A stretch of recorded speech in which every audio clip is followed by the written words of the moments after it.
ஆண்டவராகிய இயேசு கிறிஸ்து சொல்கிறார், நான் உங்களுக்கு சொல்கிறேன், உங்கள் சத்துருக்களை சிநேகியுங்கள், உங்களை சபிக்கிறவர்களை ஆசீர்வதியுங்கள், உங்களை பகைக்கிறவர்களுக்கு நன்மை செய்யுங்கள், உங்களை நிந்திக்கிறவர்களுக்காகவும் உங்களை துன்பப்படுத்துகிறவர்களுக்காகவும் ஜெபம் பண்ணுங்கள்.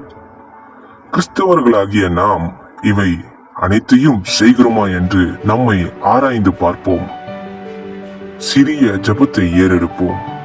அன்பின் பரலோக பிதாவே, உம்முடைய குமாரனாகிய இயேசு கிறிஸ்து எங்களுக்கு கூறினது போல சத்துருக்களை சிநேகிக்கவும், சபிக்கிறவர்களை ஆசீர்வதிக்கவும், பகைக்கிறவர்களை, நிந்திக்கிறவர்களை, துன்பப்படுத்துகிறவர்களை இவர்களுக்காக ஜெபம் பண்ணவும் எங்களுக்கு உம்முடைய ஆவியினாலே உதவி செய்யும் அப்பா. ஆமேன்.